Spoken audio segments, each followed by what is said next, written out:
Ancient Egypt, civilization in northeastern Africa that dates back from the 4th millennium BCE. Its many achievements preserved in its art and monuments hold a fascination that continues to grow as archaeological finds expose its secrets.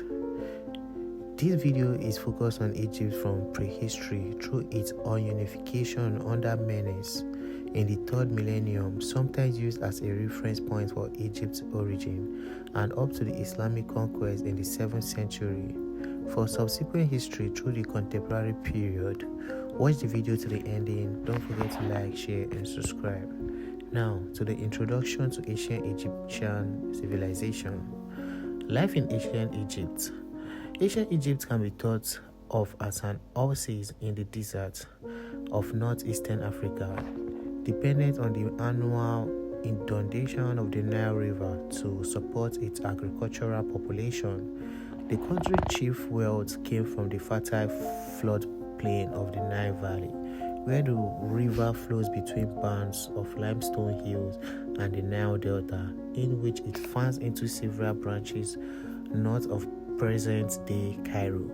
Between the floodplain and the hills is a variable band of low desert that supported a certain amount of game. The Nile was Egypt's sole transportation artery.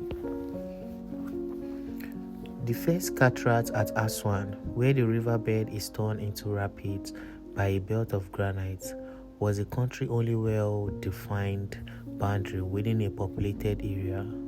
To the south lay the far less hospitable area of Nubia, in which the river flowed through low sandstone hills that in most regions left only a very narrow strip of cultivable land.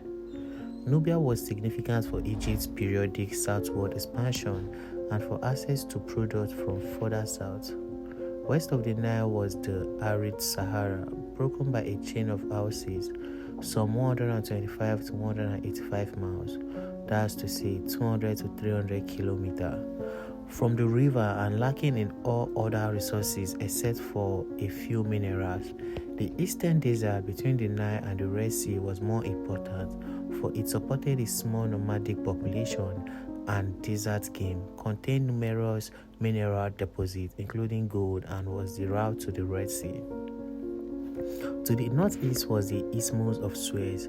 It offered the principal route of contact with Sinai, from which came turquoise and possibly copper, and with southwestern Asia, Egypt's most important area of cultural interaction, from which were received stimuli for technical development and cultivars for crops.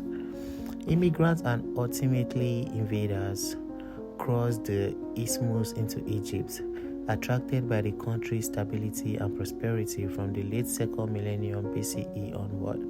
Numerous attacks were made by land and sea along the eastern Mediterranean coast. At first, relatively little cultural contact came by way of the Mediterranean Sea, but from an early date, Egypt maintained trading relations with the Lebanese port of Byblos, present-day Jbeil.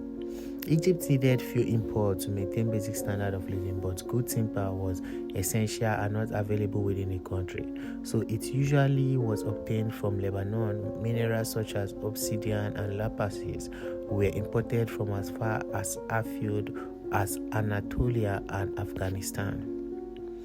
Agriculture centered on the cultivation of cereal crops, chiefly wheat and barley. The fertility of the land and general predictability of the inundation ensured very high productivity from a single annual crop. This productivity made it possible to store large surpluses against crop failures and also formed the chief basis of Egyptian wealth, which was, until the creation of the large empires of 1st millennium BCE, the greatest of any state in the ancient Middle East. Cattle may have been domesticated in northeastern Africa. The Egyptians kept many as draft animals and for their various products, showing some of the interest in breeds and individual that is found to this day in the southern and eastern Africa. The donkey, which was the principal transport animal. Though camel was actually used, but probably domesticated in the region, the native Egyptian breed of sheep became extinct in the second millennium and was replaced by an Asiatic breed. Sheep became an extinct, but also was a primary source of meat. Their wool was rarely used.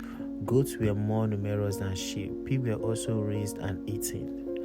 A lot of more of these videos and a lot of more concerning the ancient Egyptian. Now, please do well to subscribe and share the video, for we're making a part 2 of the king and the ideology, administration of art of writing on the Egypt and history of Egypt. See you on the next one. Stay blessed.